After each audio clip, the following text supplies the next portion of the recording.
சோதனை வருகிறதெல்லாம் நமக்கு நன்மைக்கு என்று நான் எண்ணுவேன். தங்கம் அடிபட்டால் அணிகலமாகும். நான் வள்ளிமலையில ராஜகோபுரம் கட்டுறேன். அதுக்கு அஸ்திவாரம் போடுறதுக்காக பல தகுதி உள்ளவர்கள்லாம் வரைச்சது. அப்போது சிதம்பரத்தில் முதல் நாள் எனக்கு சொற்பொழிவு. அந்த சொற்பொழிவு முடித்து கொண்டு வந்து கடலூரிலே ட்ரெயினை பிடிச்சேன். அது 1.5 மணி நேரம் தாமசமாக விழுப்புரம் போச்சு. விழுப்புரம் வண்டி போயிடுது. நான் காட்பாடிக்கு போய் அந்த வள்ளிமலைக்கு வள்ளியம்மா அவதாரம் பண்ண இடம் வள்ளிமலை. ரொம்ப முக்கியமான ஸ்தலம் வள்ளிமலை. எம்பெருமான் திருவடி பலகாலம் தோய்ந்த இடம்.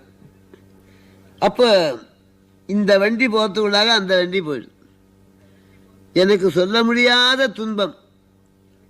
ரொம்ப வேதனைப்பட்டேன். அம்மா, உன்னுடைய திருப்பணிக்கு வரனே இப்படி வண்டி தொடர்பு விட்டு போச்சு. என்ன செய்ய முடியும்? அது மலையடிவாரம், தந்தியும் கிடையாது.